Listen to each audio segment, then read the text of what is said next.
श्री सत्यनारायण व्रत की विधि, ब्राह्मण और लकड़हारे की कथा। ऋषियों ने सूत जी से पूछा, महामुने, किस व्रत या तप से अभीष्ट फल की प्राप्ति होती है? हम सुनना चाहते हैं, कृपया बताइए। सूत जी बोले, देवर्षि नारद ने यही बात भगवान कमलाकांत से पूछी थी। उन्होंने जो उसका उत्तर दिया था उसी को आप सुनिए। एक दिन दूसरों पर अनुग्रह करने वाले योगी नारद जी विविध लोकों में घूमते हुए मर्त्यलोक में आए। उन्होंने देखा यहाँ के सभी मनुष्य भांति भांति के दुखों से पीड़ित हैं और अपने अपने कर्म के फलस्वरूप विविध योनियों में जन्म लेकर क्लेश पा रहे हैं। वे सोचने लगे, किस उपाय से इनका दुख निश्चित रूप से दूर हो सकता है। मन ही मन इस प्रकार सोचकर वे विष्णु लोक में गए और वहां जाकर उन्होंने शंख चक्र गदा पद्मधारी वनमाला से विभूषित शुक्ल वर्ण चतुर्भुज देव देवेश्वर भगवान नारायण को देखकर कुछ कहना चाहा। नारद जी बोले, आप मन और वाणी से अतीत अनंत शक्ति हैं, आदि मध्य और अंत से रहित हैं, निर्गुण हैं, गुणात्मा हैं, सबके आदिभूत हैं और भक्तों के दुख का नाश करने वाले हैं। आपको नमस्कार है। भगवान विष्णु ने नारद का स्तवन सुनकर उत्तर दिया। श्री भगवान बोले, महाभाग, तुम किस लिए यहाँ आए हो और तुम्हारे मन में क्या अभिलाषा है? बताओ, मैं तुम्हारी सब बातों का उत्तर दूंगा। नारद जी बोले, मर्त्यलोक में मनुष्य पाप कर्मवश विविध योनियों में जन्म लेकर नाना प्रकार से क्लेश पा रहे हैं और अपने अपने पापों का फल भोग रहे हैं। हे नाथ, उनके वे सारे क्लेश सहज में ही कैसे दूर हो सकते हैं? यदि मुझ पर आपकी कृपा है तो वह उपाय बताइए, उसी को सुनने की मेरी इच्छा है। श्री भगवान ने कहा, वत्स, लोगों के प्रति अनुग्रह कामी होकर तुमने बड़ी अच्छी बात पूछी। जिसके करने से मनुष्य मोह से मुक्त होता है वह मैं तुमसे कह रहा हूं, सुनो। एक अत्यंत पवित्र व्रत है जो स्वर्ग या पृथ्वी पर अति दुर्लभ है। मैं स्नेहवश, हे विप्र, आज उसी को प्रकट कर रहा हूं। इस व्रत का नाम सत्यनारायण व्रत है। इसको भली भांति विधान पूर्वक बतलाता हूं। इस व्रत का सम्यक रूप से अनुष्ठान किए जाने पर इस लोक में सुख भोग कर मनुष्य परलोक में मोक्ष को प्राप्त करता है। भगवान की इस बात को सुनकर नारद जी ने फिर कहा, इस व्रत का क्या फल है, इसकी क्या विधि है और किसने यह व्रत किया था तथा कब किया था, यह सब विस्तार पूर्वक बतलाइए। श्री भगवान बोले, इस व्रत से दुख शोकादि का नाश होता है, धन धान्य की वृद्धि होती है और यह व्रत सौभाग्य, संतति तथा सर्वत्र विजय प्रदान करता है। मनुष्य भक्ति श्रद्धा के साथ जिस किसी दिन यह व्रत कर सकता है, परंतु सत्यनारायण देव निशामुख अर्थात संध्या के समय पूजे जाने पर संतुष्ट होते हैं। धर्मपरायण मनुष्य ब्राह्मण और बंधु बांधवों के साथ यह व्रत करे। भक्त के द्वारा भोग लगावे। भोग उत्तम पदार्थों का होना चाहिए। भोग सवा के हिसाब से, जैसे सवा छटाक, सवा पाव, सवा सेर आदि होना चाहिए। केला, घी, दूध, गेहूं, गेहूं का आटा न मिलने पर चावल का आटा और चीनी अथवा गुड़ का भोग लगाना चाहिए। ये सभी चीजें परिमाण में सवा के हिसाब से होनी चाहिए और सबको एकत्र कर निवेदन करना चाहिए। तदनंतर घर के लोगों के साथ कथा सुनकर ब्राह्मण को दक्षिणा देनी चाहिए। इसके बाद ब्राह्मणों को प्रसाद खिलाकर अपने बंधु बांधवों के साथ भक्ति पूर्वक स्वयं प्रसाद ग्रहण करना चाहिए और भगवान के सामने नाचना और गाना चाहिए। इसके बाद स्तुति करके सत्यनारायण भगवान का स्मरण करते हुए घर जाना चाहिए। इस प्रकार करने पर मनुष्यों को निश्चय ही मनोवांछित फल प्राप्त होगा। विशेषकर इस कलयुग में तो सत्यनारायण व्रत के अतिरिक्त पृथ्वी पर अभीष्ट सिद्धि का और कोई उपाय ही नहीं है।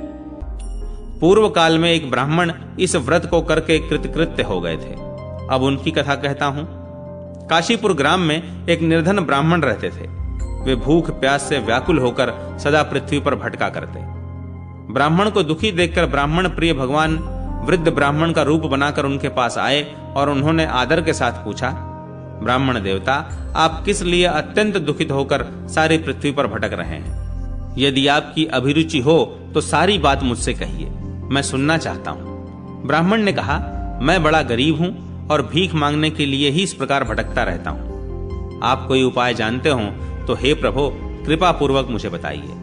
वृद्ध ब्राह्मण ने कहा, सत्यनारायण विष्णु भगवान मनचाहा फल देते हैं। द्विज श्रेष्ठ, आप सत्यनारायण का उत्तम व्रत करें। मनुष्य इस व्रत को करके सब दुखों से मुक्त हो जाता है। श्री भगवान बोले, वृद्ध बने हुए सत्यनारायण ब्राह्मण को आदर पूर्वक व्रत की पूरी विधि बताकर वहां से अंतर्ध्यान हो गए। तदनंतर वे ब्राह्मण मन ही मन भगवान का चिंतन करते हुए घर लौटे। उन्होंने समझा कि नारायण ने ही मुझको यह व्रत बतलाया है, अतएव मैं इस व्रत को करूंगा। ब्राह्मण इसी सोच विचार में रहे। उनको रात्रि में नींद नहीं आई। प्रातः काल उठते ही मैं सत्यनारायण व्रत करूंगा, यह संकल्प करके ब्राह्मण भिक्षा के लिए चले। उस दिन ब्राह्मण को भिक्षा में प्रचुर द्रव्य की प्राप्ति हुई।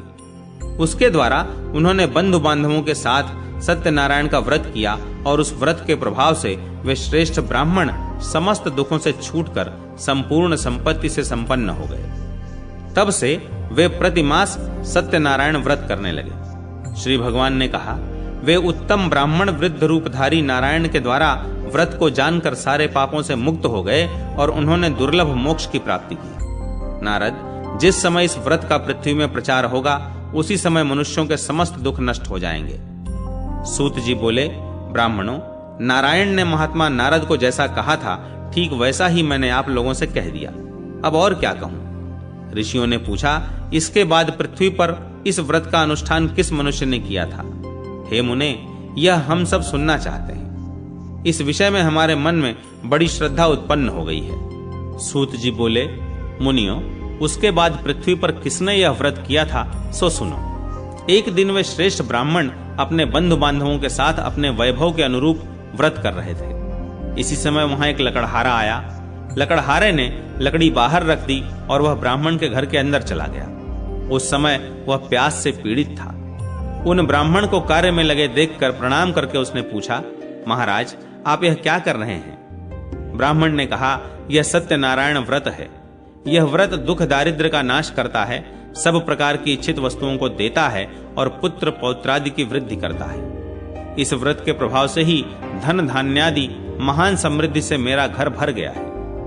ब्राह्मण की इस बात को सुनकर लकड़हारे को बड़ा हर्ष हुआ।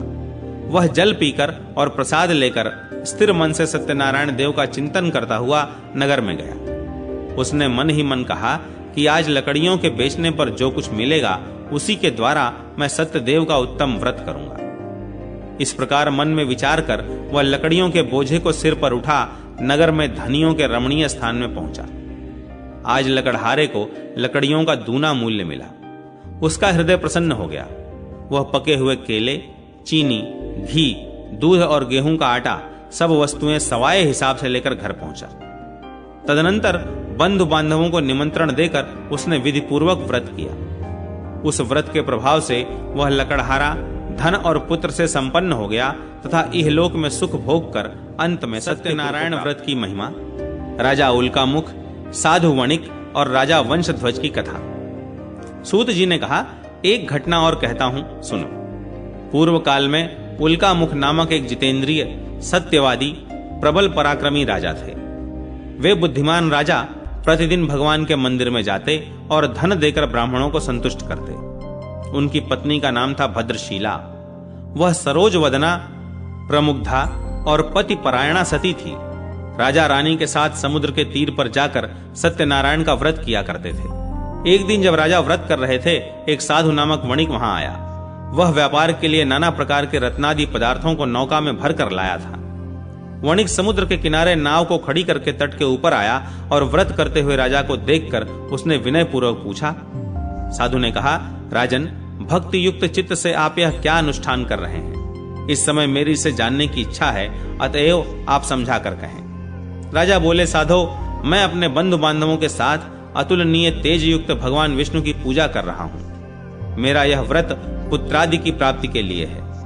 तदनंतर साधु ने राजा को आदर पूर्वक प्रणाम कर कहा, राजन, इस व्रत की सांगोपांग विधि आप मुझे बतलावें, क्योंकि मैं भी यह व्रत करूंगा। मेरे भी संतान नहीं है।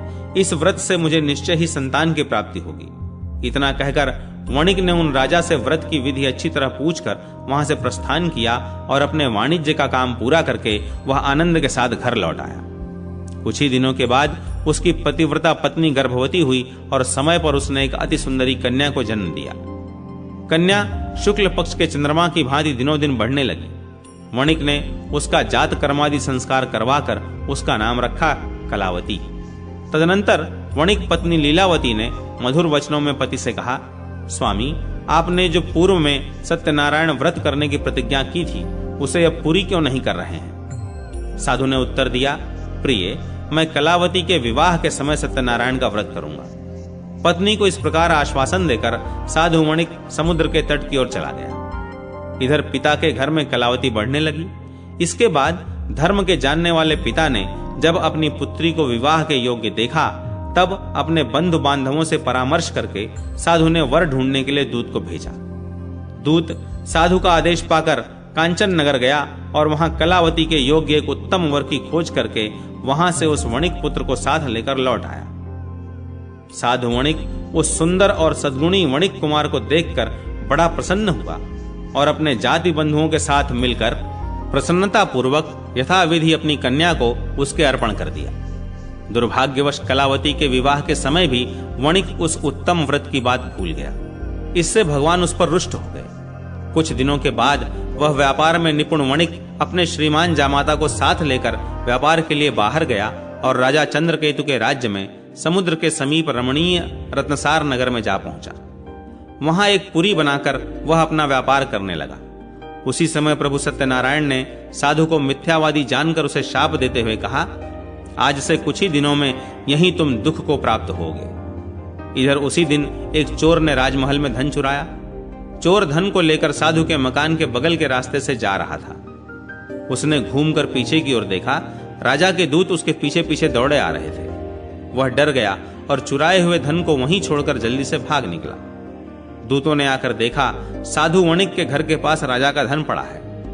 तब उन्होंने जामाता के साथ साधु को पकड़ लिया और उन्हें बांधकर प्रसन्न मन से तुरंत राजा के समीप ले जाकर कहा, प्रभु, दोनों चोर पकड़कर आ गए हैं। इनको देखिए और आज्ञा दीजिए कि क्या किया जाए। तत्पश्चात राजा की आज्ञा से दूतों ने दोनों वणिकों को अच्छी तरह बांधकर बड़े कठिन कारागार में डाल दिया। उस समय उनके संबंध में कोई भी विचार नहीं किया गया। उन दोनों ने बहुत कुछ कहा, परंतु सत्यनारायण देव की माया से किसी ने उनकी एक भी नहीं सुनी। इसके बाद राजा चंद्रकेतु ने उनकी सारी धन संपत्ति छीन ली। इधर सत्यदेव के शाप से घर में लीलावती और कलावती पर भी दुख आ पड़ा। घर में जो कुछ भी धन संपत्ति थी, चोरों ने सारी अपहरण कर ली। लीलावती मानसिक और शारीरिक व्याधि से तथा भूख प्यास से पीड़ित हो दाने दाने की चिंता में नगर में घर घर भटकने लगी। इसी प्रकार कलावती भी प्रतिदिन अन्न के लिए भटकने लगी। एक दिन भूख से व्याकुल कलावती घर से निकलकर किसी ब्राह्मण के घर पहुंची। उसने देखा वहां सत्यनारायण का व्रत हो रहा है। वह वहां बैठ गई और कथा सुनकर उसने भगवान से मनोरथ पूर्ति के लिए प्रार्थना की। इसके बाद प्रसाद लेकर उसी रात को वह अपने घर लौट आई। लीलावती ने कन्या को बहुत डांट कर कहा, बेटी, तू इतनी रात तक कहां थी? तेरे मन में क्या है? कलावती ने उत्तर दिया, माता, ब्राह्मण के घर सत्यनारायण भगवान का व्रत था। मैं उसी को देख रही थी। सत्यनारायण का व्रत मनोरथ पूर्ण करने वाला है। कन्या की यह बात सुनकर लीलावती व्रत करने को तैयार हुई और उस साध्वी साधु पत्नी ने अपने सुहृद बंधुओं के साथ सत्यनारायण व्रत किया। मेरे स्वामी और जामाता शीघ्र घर लौट आवें। सत्यनारायण देव से उसने बार बार इस वर के लिए प्रार्थना की और कहा, प्रभु, मेरे पति और दामाद का अपराध क्षमा कीजिए। वणिक पत्नी के व्रत से प्रभु सत्यनारायण प्रसन्न हो गए और उन्होंने श्रेष्ठ राजा चंद्रकेतु को स्वप्न में दर्शन देकर कहा, राजन, सवेरा होते ही दोनों वणिकों को छोड़ देना और उनका जो धन छीना है उससे दुगना उन्हें दे देना, नहीं तो मैं राज्य, धन और पुत्र के साथ तुम्हारा विनाश कर दूंगा। राजा को इतना कहकर प्रभु अंतर्ध्यान हो गए। प्रातःकाल होते ही राजा सभा में गए और स्वजनों के साथ वहां बैठकर उन्होंने दूतों को आज्ञा दी कि अभी जाकर दोनों बंदी महाजनों को तुरंत कैद से छोड़ दो। राजा की आज्ञा पाकर दूतों ने दोनों महाजनों को मुक्त कर दिया और उन्हें साथ लाकर विनय पूर्वक राजा से कहा, दोनों वणिकों की हथकड़ी बेड़ी खोलकर हम उन्हें यहाँ ले आए हैं। इसी समय उन दोनों के मन में पुरानी बात का स्मरण हुआ और भगवान सत्यनारायण की महिमा को याद करके वे विस्मय और भय से विह्वल हो गए। उन्होंने राजा चंद्रकेतु को प्रणाम किया।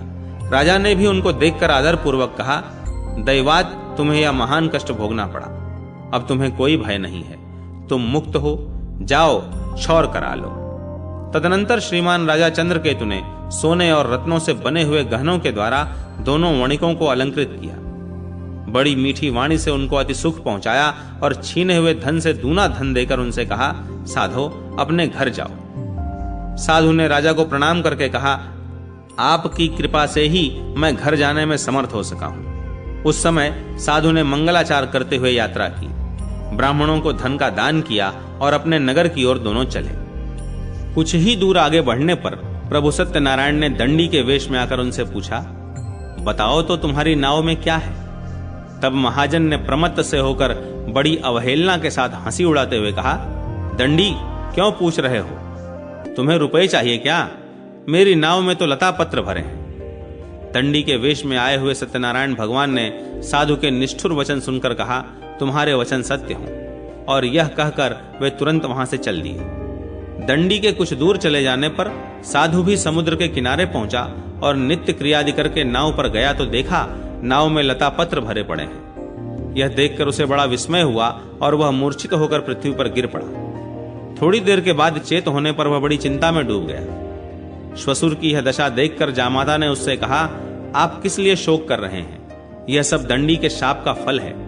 वे सब कुछ करने में समर्थ हैं, वे ही हरता करता हैं, इसमें कोई संदेह नहीं। हम लोग उन्हीं की शरण लें तो हमारा मनोरथ पूर्ण हो जाएगा। जामाता की यह बात सुनकर साधु दौड़कर दंडी के पास पहुंचा और उनके दर्शन करके भक्ति पूर्वक नमस्कार कर उनसे बोला, मैं बड़ा दुरात्मा हूं, आपकी माया से मुग्ध होकर मैंने जो कुछ कह दिया है उसके लिए क्षमा करें। मैंने आपके सामने दुष्ट वाक्यों का प्रयोग किया है, हे नाथ, मुझे इसके लिए क्षमा करें। क्षमा ही साधुओं का धन है। साधु तो दूसरे का उपकार करने में ही लगे रहते हैं। यूं कहकर शोक विकल वणिक बार बार प्रणाम करने लगा और रोने लगा। साधु वणिक को विलाप करते देखकर दंडी ने कहा, रो मत, मेरी बात सुनो। दुर्मते, तुम मेरा अपमान करके मेरी पूजा से विमुख हो गए थे, उसी के फलस्वरूप बार बार दुख को प्राप्त होते हो। भगवान के इस प्रकार के वचनों को सुनकर साधु ने भगवान की स्तुति की। साधु बोला, प्रभो, ब्रह्मादि स्वर्गवासी देवता आपकी माया से मोहित होकर आपके आश्चर्यमय रूप और गुणों को नहीं जान पाते। मैं भी आपकी माया से मुग्ध हूं, अतएव आपको कैसे जान सकूंगा? आप प्रसन्न हूं, मैं अपने वैभव के अनुसार आपकी पूजा करूंगा। मैं आपके शरणागत हूं, मुझे पुत्र और वित्त दीजिए, मेरी रक्षा कीजिए। साधु के इस प्रकार के भक्ति युक्त वचनों को सुनकर भगवान जनार्दन परितुष्ट हो गए और साधु को मनचाहा वर देकर वहीं अंतर्ध्यान हो गए। तदनंतर साधु ने नाव पर चढ़कर देखा, नाव रत्नादि से भरी है। सत्यदेव की दया से मुझे वांछित फल मिल गया। यूं कहकर साधु ने अपने मित्रों के साथ विधिवत सत्यनारायण की पूजा की और बड़े हर्ष के साथ यात्रा आरंभ की। नौका बड़े वेग से चलने लगी। दोनों अपने देश में आ पहुंचे। साधु ने जामाता से कहा, वत्स, वह देखो, मेरी पुरी दिखाई दे रही है। तत्पश्चात साधु ने अपने धन के रखवाले दूत को नगर में भेजा।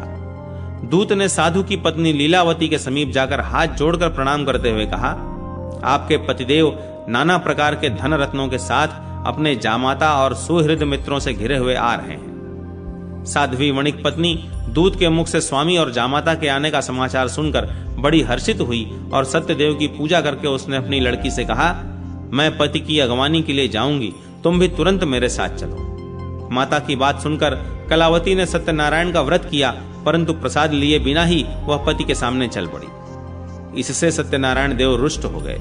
धन रत्न और जमाई को लेकर नौका जल में अदृश्य हो गई। कलावती ने जब पति को नहीं देखा तब वह शोक से अत्यंत व्याकुल होकर रोती हुई जमीन पर गिर पड़ी। वह अपने पति और नाव के न दिखने से अत्यंत शोकातुर थी। कन्या की इस दशा को देखकर साधु बहुत डर गया। उसने सोचा, यह क्या आश्चर्य हो गया।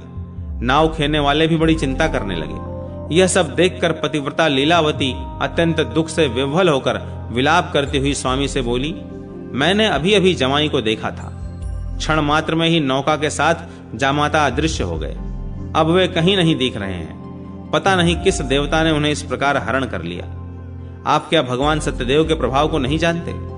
लीलावती इस प्रकार कहकर विलाप करने लगी। उसी के साथ सारे बंधु बांधव भी रोने लगे। लीलावती अपनी कन्या को गोद में लेकर रुदन करने लगी। कन्या कलावती ने स्वामी को डूबा हुआ जानकर दुखित हृदय से पति की पादुका को लेकर सती होने का निश्चय किया। धर्म को जानने वाला साधु वणिक कन्या की यह स्थिति देखकर अपनी पत्नी के साथ शोक से अत्यंत व्याकुल हो उठा और उसने मन ही मन सोचा, निश्चय ही सत्यदेव की माया के द्वारा ही मेरे जामाता हरे गए हैं। मैं अपने वैभव के अनुसार भगवान सत्यनारायण की पूजा करूंगा। साधु ने वहां सब लोगों को बुलाकर यह बात कही और अपना मनोरथ व्यक्त करते हुए पृथ्वी पर दंड की भांति पड़कर वह बार बार भगवान सत्यदेव को प्रणाम करने लगा। इससे सत्यदेव प्रसन्न हो गए। उन्होंने आकाश से ही साधु के प्रति कहा, साधो, तुम्हारी कन्या मेरे भोग का तिरस्कार करके पति को देखने के लिए आ गई, इसीलिए उसका पति अदृश्य हो गया। अब वह घर जाए, प्रसाद लेकर लौट कर आवे, तब अवश्य ही उसे स्वामी का सुख प्राप्त होगा, इसमें कोई संदेह नहीं है। वणिक नंदिनी कलावती ने गगन मंडल से यह प्राणदान करने वाली वाणी सुनी और सुनकर तुरंत ही वह घर चली गई। वहां जाकर उसने प्रसाद लिया। तदनंतर जब वह लौट कर आई तब अपने पति को, नाव को और समस्त बंधुओं को देखकर अत्यंत सुखी हुई। उसने पिता से कहा, पिताजी आइए, हम लोग घर चलें, अब देर क्यों कर रहे हैं। कन्या की इस बात को सुनकर वणिक प्रसन्न हो गया और विधि विधान के साथ भगवान सत्यनारायण की पूजा करके धन रत्न और बंधुओं के साथ वह अपने घर पहुंचा। तदनंतर प्रत्येक संक्रांति और पूर्णिमा को यथाविधि सत्यनारायण की पूजा करता हुआ वह इस लोक में सुखी होकर अंत में सत्यपुर को प्राप्त हो गया। सूत जी बोले, श्रेष्ठ मुनियों, एक उपाख्यान और सुनिए। पूर्व काल में वंशध्वज नामक एक प्रजा पालन में तत्पर राजा थे।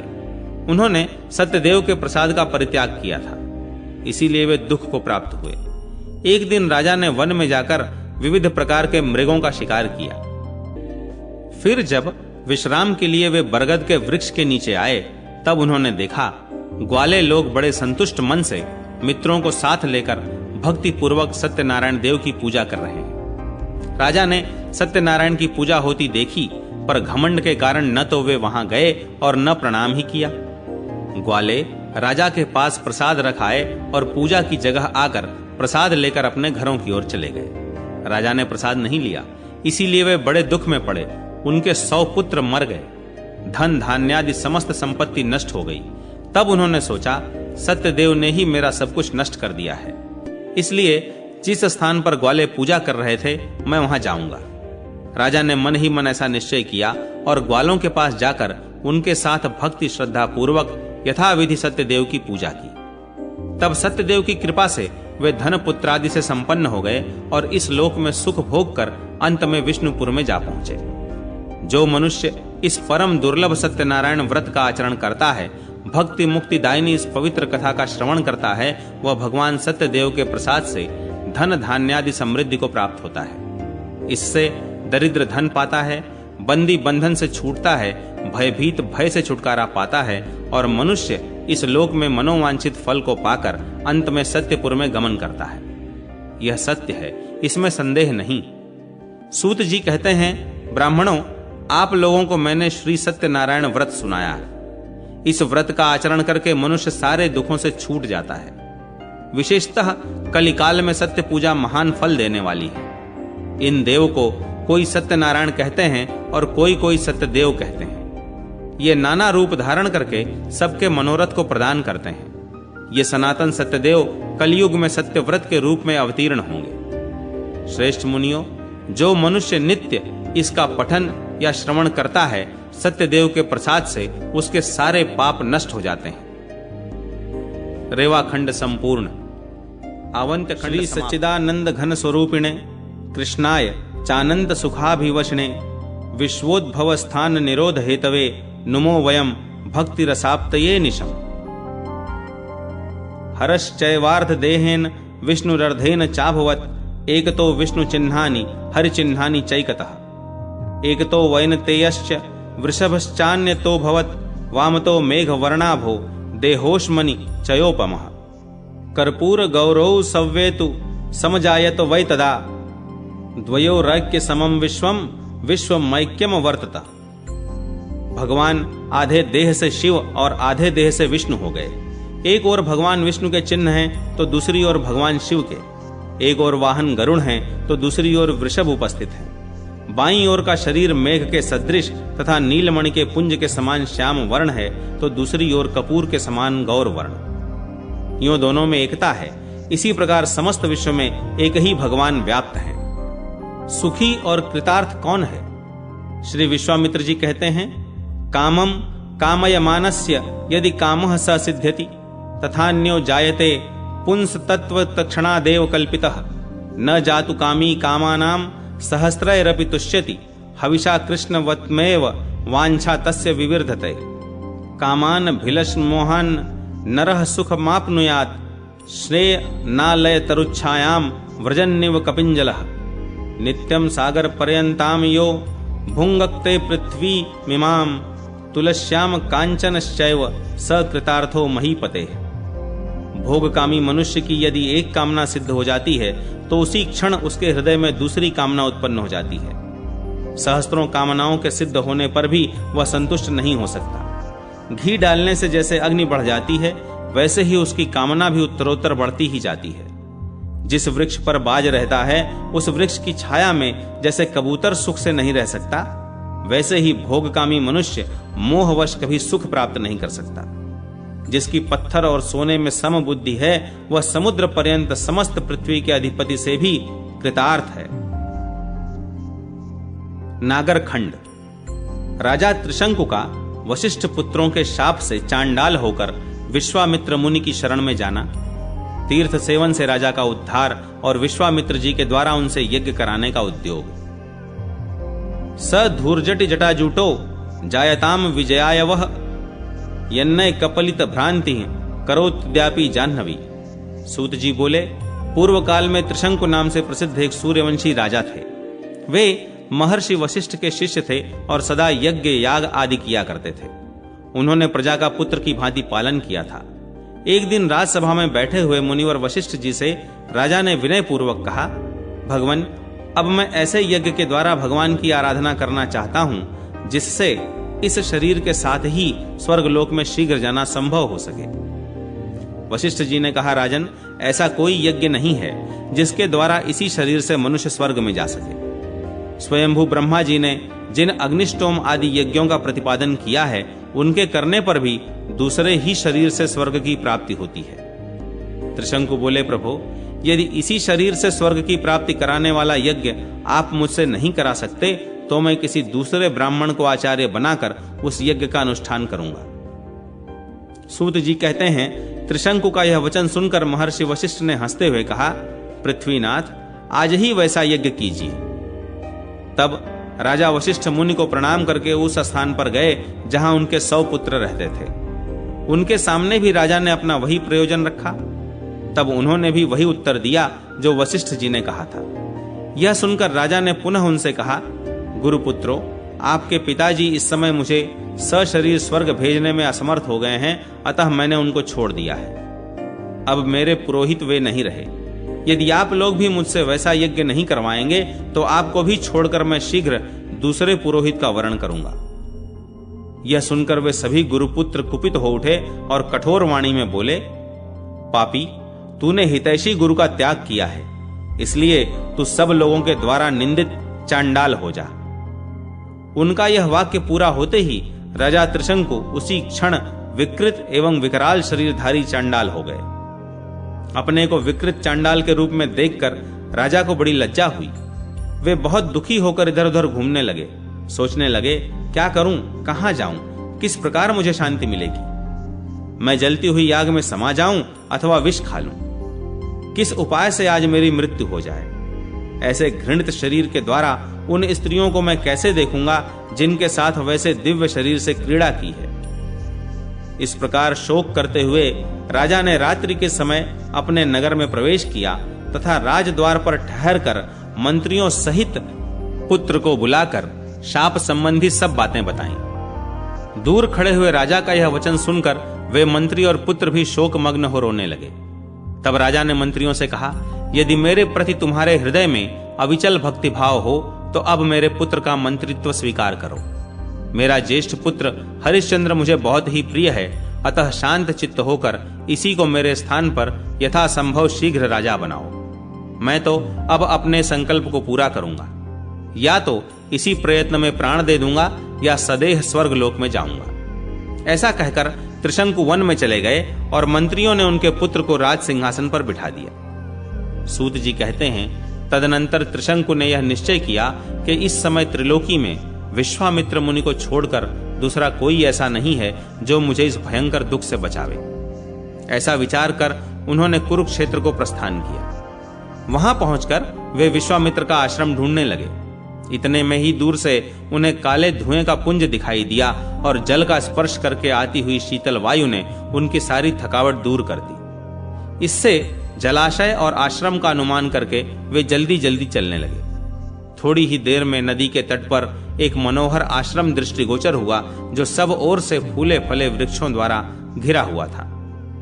वहां नेवले, सर्पों के, उल्लू, कौओं के, बिलाव, चूहों के और व्याघ्र नाना प्रकार के मृगों के साथ खेल रहे थे। उस आश्रम पर पहुंचकर त्रिशंकु ने तपस्या के निधान विश्वामित्र मुनि को देखा।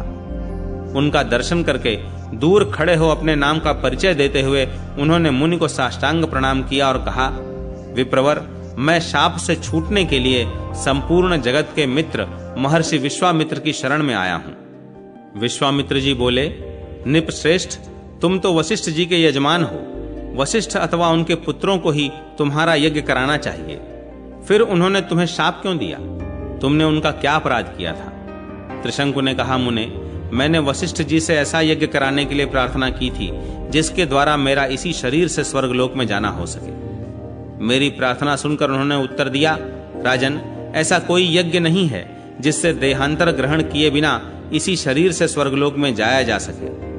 इस पर मैंने उनसे कहा, यदि आप किसी उत्तम यज्ञ के प्रभाव से मुझे इस शरीर के साथ ही स्वर्गलोक में नहीं पहुंचाएंगे तो मैं आज ही अपने इस उद्देश्य की सिद्धि के लिए किसी दूसरे ब्राह्मण को अपना पुरोहित बनाऊंगा।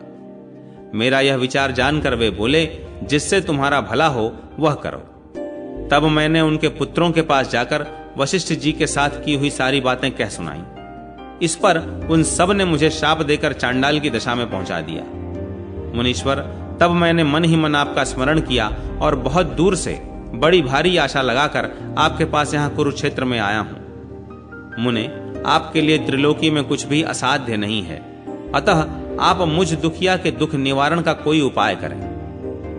त्रिशंकु की यह बात सुनकर विश्वामित्र जी ने कहा, राजन, मैं तुमसे वैसा यज्ञ कराऊंगा जिससे क्षण भर में तुम स्वर्गलोक में चले जाओगे।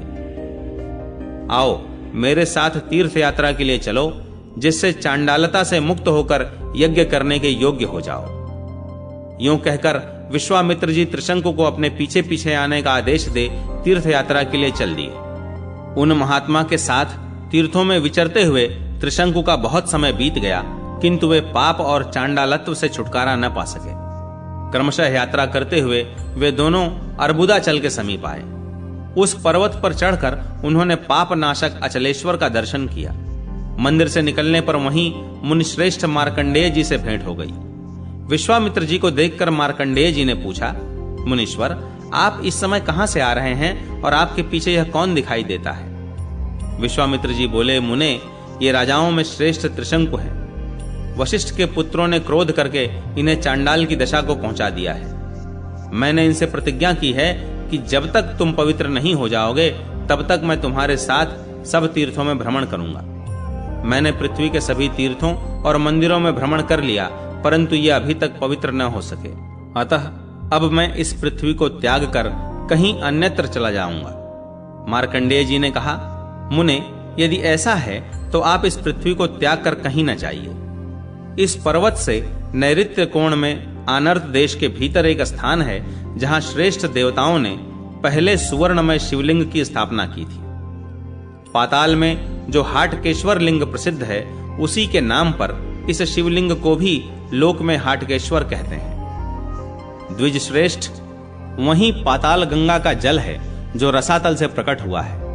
उसी के द्वारा यत्न पूर्वक पाताल में प्रवेश करके श्रद्धा पूर्वक आप लोग पाताल गंगा के जल में स्नान करें।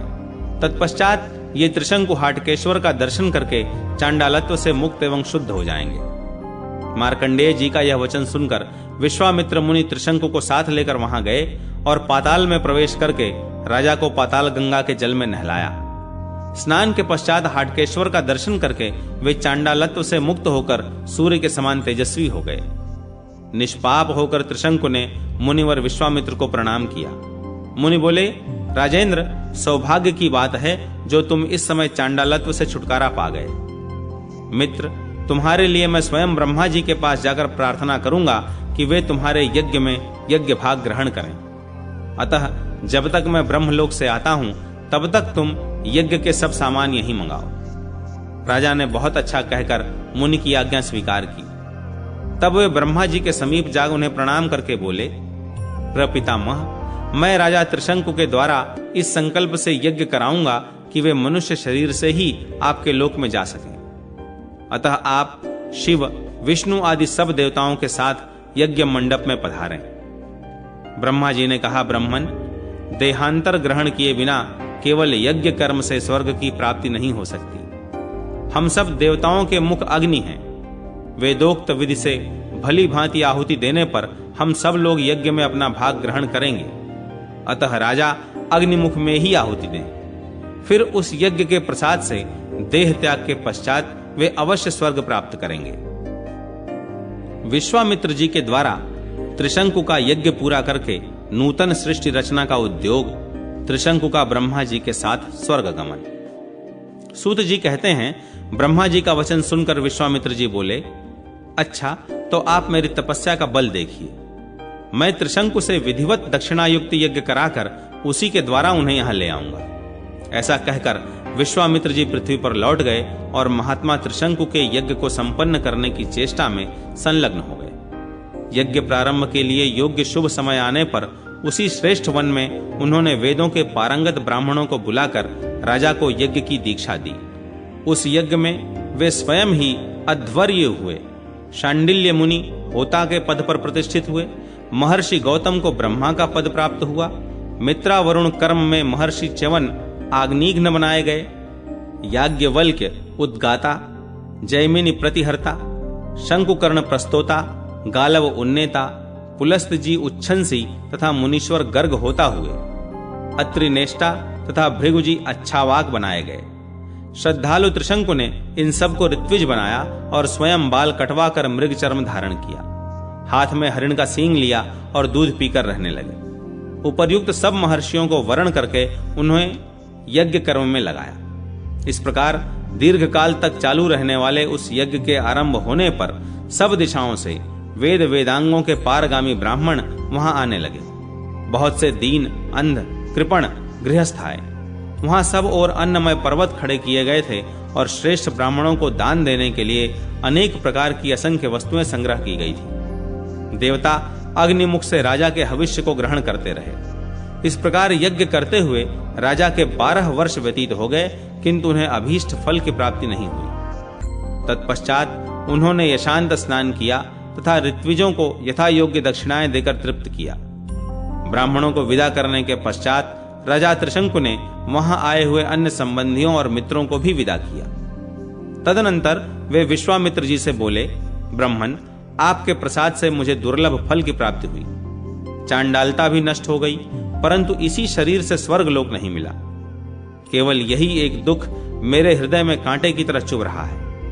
मुने, अब वशिष्ठ के पुत्र यह सब बात सुनकर मेरा उपहास करेंगे। अतः अब मैं वन में रहकर तपस्या करूंगा, राज्य नहीं करूंगा। त्रिशंकु की यह बात सुनकर विश्वामित्र जी बोले, राजन, खेद न करो, मैं तुम्हें इसी शरीर से स्वर्गलोक में भेजूंगा। इतना कहकर विश्वामित्र ने चंद्रशेखर भगवान शंकर का दर्शन किया और इस प्रकार उनकी स्तुति की। विश्वामित्र जी बोले, अचिंत्य महादेव, आपकी जय हो। पार्वती वल्लभ, आपकी जय हो। कृष्ण जगन्नाथ, कृष्ण जगत गुरु, आपकी जय हो। अचिंत्य, अमेय, अनंत, अच्युत, आपकी जय हो। अमर, अजेय, अव्यय, सुरेश्वर, आपकी जय हो। सर्वव्यापक, सर्वेश्वर, सर्वदेवाश्रय, सबके ध्यान करने योग्य शिव, आपकी जय हो। सर्व पाप नाशन, आप ही धाता, विधाता, कर्ता और रक्षक हैं। देवेश, 4 प्रकार के प्राणियों का कल्याण करने वाले भी आप ही हैं। जैसे तिल में तेल और दही में घी व्याप्त रहता है, उसी प्रकार समस्त संसार आपसे व्याप्त है। आप ही ब्रह्मा, विष्णु, इंद्र और अग्नि हैं। आप ही वषटकार, यज्ञ तथा सूर्य हैं। अथवा बहुत कहने या स्तुति करने की क्या आवश्यकता है प्रभो? मैं आपकी वेद वर्णित विभूति को बहुत संक्षेप में बतला रहा हूं। भगवान, तीनों लोकों में चर और अचर जो कुछ दिखाई देता है, सब में आप व्याप्त हैं। ठीक उसी तरह जैसे काष्ठ में अग्नि व्याप्त रहती है। श्री भगवान बोले, मुने, मैं तुम पर बहुत प्रसन्न हूं, तुम कोई वर मांगो। विश्वामित्र जी ने कहा, महेश्वर, आपकी कृपा से मुझमें संसार की सृष्टि करने का सामर्थ्य हो जाए। एवमस्तु कहकर भगवान शिव अंतर्ध्यान हो गए और विश्वामित्र जी वहीं स्थित हो ध्यान पूर्वक 4 प्रकार की सृष्टि रचने लगे। इस प्रकार जल में प्रवेश करके सृष्टि चिंतन करने वाले विश्वामित्र ने जिन जिन वस्तुओं की सृष्टि की वे सब आज भी दृष्टिगोचर होती हैं। उन्होंने समस्त देवगण, नक्षत्र, ग्रह, मनुष्य, नाग, राक्षस, वृक्ष युक्त लता, सप्तर्षि और ध्रुव आदि सब की रचना की तथा उन सब को अपने अपने कर्तव्य कर्मों में नियुक्त किया। तब आकाश में एक ही साथ 2 सूर्य और 2 चंद्रमा उदित हुए तथा अन्यान्य ग्रह भी दुगने उत्पन्न हो गए। सप्तर्षियों सहित संपूर्ण नक्षत्र भी दुगने भासित होने लगे। इस प्रकार आकाश में सभी ग्रह नक्षत्र द्विगुण हो एक दूसरे से स्पर्धा रखकर लोगों के मन में भ्रम उत्पन्न करने लगे। यह देख इंद्र सब देवताओं के साथ ब्रह्मा जी के पास गए और प्रणाम करके बोले, सुरश्रेष्ठ, इस समय विश्वामित्र जी ने सृष्टि रचना प्रारंभ की है, अतः जब तक उनकी सृष्टि से यह संपूर्ण विश्व व्याप्त न हो जाए तब तक ही आप स्वयं जाकर उन्हें रोकिए। तब ब्रह्मा जी मुनिवर विश्वामित्र के पास गए और इस प्रकार बोले, ब्रह्मर्षि, तुम मेरे कहने से सृष्टि रचना का कार्य बंद करो। विश्वामित्र जी बोले, यदि नृपश्रेष्ठ त्रिशंकु इसी शरीर से आपके लोक में चले जाएं तो मैं नई सृष्टि नहीं करूंगा। ब्रह्मा जी ने कहा, मुनीश्वर, मुझे स्वीकार है, ये राजा त्रिशंकु इसी शरीर से मेरे साथ स्वर्ग लोक में चलें, तुम सृष्टि रचना से मुक्त हो जाओ। ऐसा कहकर ब्रह्मा जी त्रिशंकु को साथ लेकर चले गए और महर्षि विश्वामित्र हर्ष में भरकर वहीं टिके रहे। इंद्र की ब्रह्म हत्या से मुक्ति, रक्त श्रृंग पर्वत के द्वारा नागबिल का भरा जाना और मृगी के शाप से राजा चमत्कार का कोढ़ी होना। सूत जी कहते हैं, तब से लेकर स्थान तीनों लोकों में उत्तम तीर्थ के रूप में विख्यात हुआ, जो धर्म, अर्थ, काम और मोक्ष चारों पदार्थों को देने वाला है। जो मनुष्य श्रद्धा युक्त चित्त से वहां रहकर मृत्यु को प्राप्त होता है, वह पापाचारी हो तो भी मोक्ष को प्राप्त होता है। कीट, पक्षी, पतंग, पशु और मृग आदि जितने जंतु हैं, वे भी वहां मरने पर निश्चय ही भगवान शिव के लोक में जाते हैं। जो श्रद्धा से पवित्र किए हुए मन के द्वारा वहां स्नान करते हैं, वे स्वर्ग लोक में जाते हैं। तदनंतर विश्वामित्र मुनि ने उस तीर्थ का उत्तम महात्म्य देखकर कुरुक्षेत्र छोड़कर वहीं निवास किया तथा अन्यान्य शांत स्वभाव वाले मुनि भी दूसरे तीर्थों को त्याग कर बहुत दूर दूर से वहां आ गए और वहीं आश्रम बनाकर रहने लगे। इस प्रकार उस तीर्थ के प्रभाव से सब मनुष्य स्वर्ग को जाने लगे। तब कोई भी न यज्ञ करता था, न व्रत, न दान देता और न दूसरे किसी तीर्थ का सेवन ही करता था। केवल उसी तीर्थ में एकाग्र चित्त होकर लोग स्नान करते और उत्तम विमान पर चढ़कर स्वर्गलोक में चले जाते थे। उस समय स्वर्गलोक मनुष्यों से भर गया। श्रेष्ठ देवताओं से स्पर्धा करने वाले मनुष्यों द्वारा स्वर्ग को भरपूर हुआ देख संवर्तक वायु ने इंद्र की आज्ञा पाकर पृथ्वी तल पर स्थित उस हाटकेश्वर क्षेत्र को चारों ओर से धूल से आच्छादित कर दिया। इस प्रकार वह तीर्थ भूमि केवल स्थल मात्र रह गई। उसके बाद सर्वत्र यज्ञादि सत्कर्म होने लगे। तदनंतर पाताल से नागलोक बिल के मार्ग से मर्त्यलोक में आते, पृथ्वी पर सब ओर घूमते और यहाँ के भोगों का इच्छानुसार उपभोग करके फिर उसी मार्ग से अपने निवास स्थान को लौट जाते थे। इससे वह स्थान इस पृथ्वी पर नागबिल के नाम से विख्यात हुआ। एक समय वज्र के द्वारा वृत्रासुर का वध करने से इंद्र को ब्रह्म हत्या लग गई थी। तब उनको इसका बड़ा दुख हुआ। इस प्रकार दुख को प्राप्त हुए इंद्र एक पर्वत पर चढ़कर मृत्यु का निश्चय करके वहां से अपने शरीर को नीचे गिराना ही चाहते थे कि आकाशवाणी सुनाई दी, इंद्र, ऐसा दुस्साहस न करो। इस पातक से शुद्ध होने के लिए सावधान होकर उपाय सुनो। हाटकेश्वर क्षेत्र में जहां भगवान शिव स्वयं विराजमान हैं, जाओ और वहां जिस बिल के मार्ग से नाग लोग इस पृथ्वी पर आते जाते हैं, उसी मार्ग से तुम भी पाताल में प्रवेश करो और वहां पाताल गंगा में स्नान करके हाटकेश्वर महादेव की पूजा करो। इससे तुम अवश्य ही पाप से मुक्त हो जाओगे। यह आकाशवाणी सुनकर इंद्र शीघ्र ही उस क्षेत्र में गए और नागबिल के मार्ग से पाताल में प्रवेश करके वहां की गंगा में स्नान किया। स्नान के पश्चात हाटकेश्वर लिंग का पूजन किया। इससे क्षण मात्र में उनका शरीर निर्मल हो गया और तेज बढ़ गया। इसी समय ब्रह्मा विष्णु आदि सब देवता वहां आए और अत्यंत प्रसन्न हो पाप मुक्त इंद्र से इस प्रकार बोले, देवराज, तुम ब्रह्म हत्या से मुक्त होकर परम पवित्र हो गए हो, अतः आओ हम साथ ही स्वर्गलोक को चले। तदनंतर सब देवता स्वर्गलोक को चले गए। इंद्र को पुनः देवताओं का राज्य प्राप्त हुआ और स्वर्ग में वृत्रासुर के मारे जाने से बड़ा भारी उत्सव मनाया गया। जो कोई मनुष्य एकाग्र चित्त हो भक्ति पूर्वक इस प्रसंग का कीर्तन और श्रवण करता है, वह जरा मृत्यु से रहित परम धाम को प्राप्त होता है। सूत जी कहते हैं, तदनंतर देवगुरु बृहस्पति जी ने इंद्र से कहा, देवराज, पृथ्वी पर हिमालय नाम से विख्यात एक पर्वत है। उसके 3 पुत्र हैं, मैनाक, नंदिवर्धन और रक्तशृंग। उनमें से तीसरे पुत्र रक्तशृंग को ले आओ और उसी के द्वारा नागलोक के इस बिल को भर दो। बृहस्पति जी का यह वचन सुनकर इंद्र हिमालय पर्वत पर गए। वहां उन्होंने हिमाचल से उनके पुत्र को मांगा। हिमाचल ने उनकी आज्ञा शिरोधार्य की और पुत्र को उनके साथ जाने की आज्ञा दे दी। तब रक्तशृंग बोला, पिताजी, मेरे दोनों पंख इन्हीं इंद्र ने काट डाले हैं, अतः अब मुझ में यहां से जाने की शक्ति नहीं है। यह मुझे ले जाने का विचार छोड़कर कोई दूसरा उपाय सोचे। इंद्र बोले, रक्तशृंग, मैं तुम्हें अपने हाथ पर रख कर ले चलूंगा। वहां भी तुम्हारे ऊपर हरे भरे शोभा संपन्न वृक्ष उत्पन्न होंगे। तुम्हारे सब ओर पुण्य तीर्थ एवं देव मंदिर बनेंगे, मुनियों के आश्रम बनेंगे। उस भूमि में पापी पुरुष भी तुम्हारा दर्शन पाकर तृप्त हो जाएंगे। इसलिए तुम मेरे साथ शीघ्र चले चलो। यदि आनाकानी करोगे तो इस वज्र से तुम्हारे सैकड़ों टुकड़े कर दूंगा। इंद्र की यह बात सुनकर रक्तशृंग डर गया और सहसा वहां जाकर उस नाग बिल में घुस गया। इस प्रकार हिमवान कुमार रक्तशृंग को उस बिल पर बिठाकर इंद्र ने कहा, तुम मुझसे कोई वर ग्रहण करो। पर्वत बोला, देवेश, मेरे लिए यही वरदान है कि मुझ पर आप संतुष्ट हैं। मैं आपके प्रसाद से सुखी हूं। इंद्र बोले, स्वप्नावस्था में भी मेरा दर्शन व्यर्थ नहीं जाता, फिर साक्षात दर्शन होने पर कैसे निरर्थक होगा।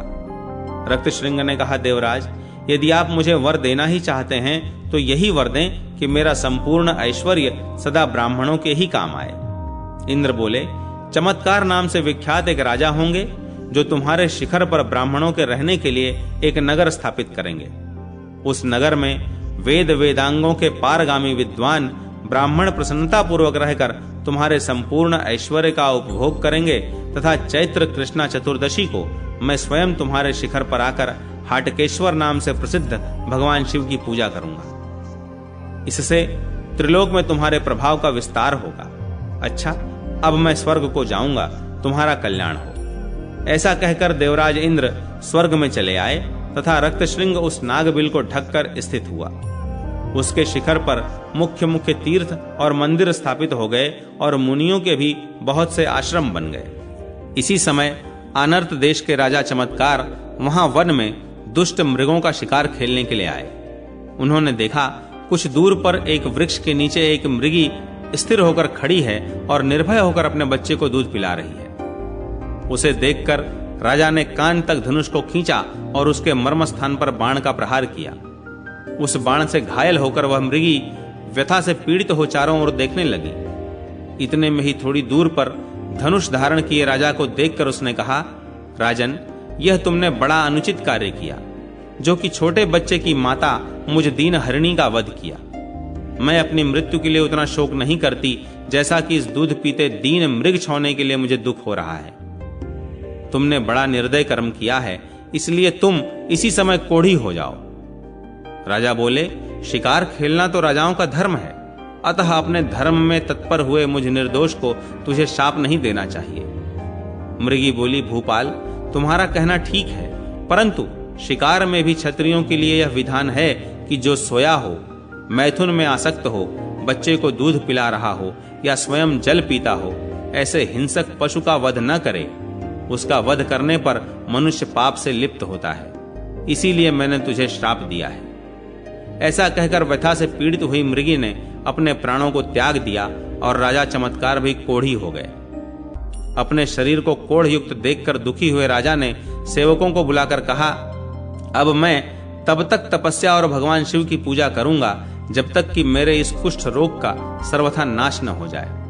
ऐसा कहकर उन्होंने अपने सभी सेवकों को विदा कर दिया। शंख तीर्थ की उत्पत्ति, उसमें स्नान से राजा चमत्कार के कुष्ठ रोग की निवृत्ति और राजा का ब्राह्मणों के लिए श्रेष्ठ नगर निर्माण कराकर दान देना। सूत जी कहते हैं, तदनंतर राजा चमत्कार तपस्या में तत्पर हो भिक्षान्न का नियमित आहार करते हुए प्रभास आदि संपूर्ण क्षेत्रों में भ्रमण करने लगे, परंतु उन्हें कहीं कोई ऐसा मंत्र, औषधि या तीर्थ नहीं प्राप्त हुआ जिससे उनके रोग का भली भांति निवारण हो जाए। इससे राजा के मन में बड़ा वैराग्य हुआ और वे अपने मन और बुद्धि को वश में करके उस पुण्य क्षेत्र में अकेले रहने लगे। वे अपने आप गिरे हुए सूखे पत्ते चबाते और रात में भूमि पर सोते थे। मद और अहंकार तो उन्हें छू भी नहीं गए थे। तदनंतर कुछ काल के बाद उन्होंने तीर्थ यात्रा के लिए जाने वाले बहुत से श्रेष्ठ ब्राह्मणों को देखा और उन सबको विनीत भाव से प्रणाम करके कहा, विप्रवरो, मैं अनर्त देश का सूर्यवंशी राजा हूं। मेरा नाम चमत्कार है। इस समय मेरे सारे शरीर में कोढ़ फैल गई है। क्या यहाँ ऐसा कोई दैव या मानवीय उपाय है जिससे मेरा कुष्ठ रोग शांत हो जाए? यदि है तो आप लोग मुझ पर कृपा करके बतावें। तब उन दयालु ब्राह्मणों ने कहा, नृपश्रेष्ठ, यहाँ से थोड़ी ही दूर पर सुप्रसिद्ध शंख तीर्थ है जो सब रोगों का नाश करने वाला है। जो मनुष्य रोगग्रस्त, काने, अंधे, मूर्ख, किसी अंग से हीन या अधिक अंग वाले कुरूप और विकृत मुख वाले हैं, वे भी चैत्र मास के कृष्ण पक्ष की आदि तिथि को चित्रा नक्षत्र के योग में वहां स्नान करके उपवास करने पर उसी क्षण रोग से रहित हो जाते हैं। राजा ने पूछा, विप्रवरो, शंख तीर्थ का ज्ञान मुझे कैसे हो और उसकी उत्पत्ति किस प्रकार हुई है, यह सब आप लोग विस्तार पूर्वक बतावें। ब्राह्मण बोले, राजन, पूर्व काल में इस पृथ्वी पर लिखित नाम से प्रसिद्ध एक श्रेष्ठ मुनि रहते थे। वे शिंडिल मुनि के पुत्र थे। उनके छोटे भाई का नाम शंख था। शंख भी अपने बड़े भाई की भांति धर्मशास्त्र के ज्ञाता थे और कंद, मूल, फल का आहार करते हुए सदैव तपस्या में संलग्न रहते थे। एक दिन शंख भूख से अत्यंत पीड़ित होकर लिखित के आश्रम पर गए। महात्मा लिखित का आश्रम सूना था, तो भी ये फल अपने ही हैं ऐसा मानकर शंख ने बहुत से फल तोड़ लिए और उन्हें खा लिया। इसी समय लिखित अपने शिष्य के साथ वहां आए और शंख को फल लिए हुए देखकर क्रोधपूर्वक बोले, तुमने मेरे दिए बिना ही ये फल कैसे ले लिए? क्या तुम यह नहीं समझते कि इस प्रकार बिना पूछे लेने से चोरी रूप दोष से बंध जाना पड़ता है? शंख बोले, द्विज श्रेष्ठ, आपने जो कुछ कहा है वह सत्य है। मैंने आपके सूने आश्रम में ये फल लिए हैं, अतः मेरे लिए चोरी का उचित दंड दीजिए, जिससे मेरा इहलोक और परलोक दोनों सुखद हो। तब लिखित ने उसी क्षण अपने भाई शंख के दोनों हाथ कटवा दिए। हाथ कट जाने पर शंख अपने आश्रम में लौट आए। वहां उन्होंने पुनः बड़ी घोर तपस्या की। इससे संतुष्ट होकर महादेव जी ने उन्हें प्रत्यक्ष दर्शन दिया और कहा, ब्राह्मण, तुम मनोवांछित वर मांगो। शंख बोले, देव, मेरे दोनों हाथ पुनः पूर्ववत हो जाएं और यह तीर्थ मेरे नाम से प्रसिद्ध हो। जो कोई अंगहीन, अधिकांग अथवा रोगग्रस्त यहाँ स्नान करे, वह शीघ्र ही फिर से नवीन हो जाए, नूतन निर्दोष शरीर प्राप्त कर ले। भगवान शिव ने कहा, विप्रेंद्र, आज से यह तीर्थ तुम्हारे नाम से विख्यात होगा। चैत्र मास के शुक्ल पक्ष में जब चंद्रमा चित्रा नक्षत्र पर स्थित हों, उस समय जो कोई न्यूनांग या अधिकांग मनुष्य भी यहाँ स्नान करेगा, वह सुवर्ण के समान गौर और सर्वांग सुंदर हो जाएगा। उस दिन वहां श्राद्ध करने से पितर लोग उत्तम तृप्ति को प्राप्त होंगे। विप्रवर, आज चैत्र मास का शुक्ल पक्ष है। आज तीसरे पहर चंद्रमा का चित्रा नक्षत्र से योग हो जाएगा। उस समय उपवास पूर्वक भली भांति स्नान करने पर तुम्हारे दोनों हाथ तत्काल पूर्ववत सुंदर रूप से युक्त हो जाएंगे। ऐसा कहकर भगवान शिव अंतर्ध्यान हो गए और शंख मुनि ने कुतप काल में स्नान किया। स्नान करते ही उनके दोनों हाथ पूर्ववत हो गए। नृपश्रेष्ठ, इसलिए तुम भी चैत्र शुक्ल पक्ष में जब चंद्रमा चित्रा नक्षत्र पर स्थित हों, उस तीर्थ में स्नान करो। इससे तुम सब रोगों से मुक्त हो जाओगे, इसमें तनिक भी संशय नहीं है। इस तीर्थ के लिए जो समय और योग बताया गया है, उसके प्राप्त होने पर हम साथ चलकर तुमको उस तीर्थ का दर्शन कराएंगे। सूत जी कहते हैं, तदनंतर कुछ दिनों के बाद चैत्र शुक्ल पक्ष आया और चित्रा नक्षत्र में चंद्रमा के योग से युक्त चतुर्दशी तिथि प्राप्त हुई। तब वे राजा के हितैषी ब्राह्मण उन्हें साथ लेकर उसी समय शंख तीर्थ में गए। वहां राजा ने अपने मन में कुष्ठ रोग के नाश का संकल्प लेकर बड़ी श्रद्धा भक्ति से विधि पूर्वक स्नान किया। स्नान करते ही वे कुष्ठ रोग से मुक्त एवं तेजस्वी हो गए और बड़े हर्ष के साथ तीर्थ के जल से बाहर निकले। फिर उन ब्राह्मणों को प्रणाम करके राजा ने हाथ जोड़कर कहा, विप्रवरो, आप लोगों के प्रसाद से ही मैं इस कुष्ठ रोग से मुक्त हुआ हूं। अब मैं राज्य नहीं करूंगा, इसी तीर्थ में रहकर सदा उत्तम तप करूंगा। यह राज्य, देश, हाथी, घोड़ा तथा और भी जो कुछ वैभव मेरे अधीन है, वह सब मुझ पर अनुग्रह करने के लिए ही कृपा पूर्वक आप लोग ग्रहण करें। ब्राह्मण बोले, नृपश्रेष्ठ, हम लोग राज्य की रक्षा करने में असमर्थ हैं। फिर उसे लेने से क्या लाभ हुआ जिससे राज्य में बड़ा भारी विप्लव मच जाए।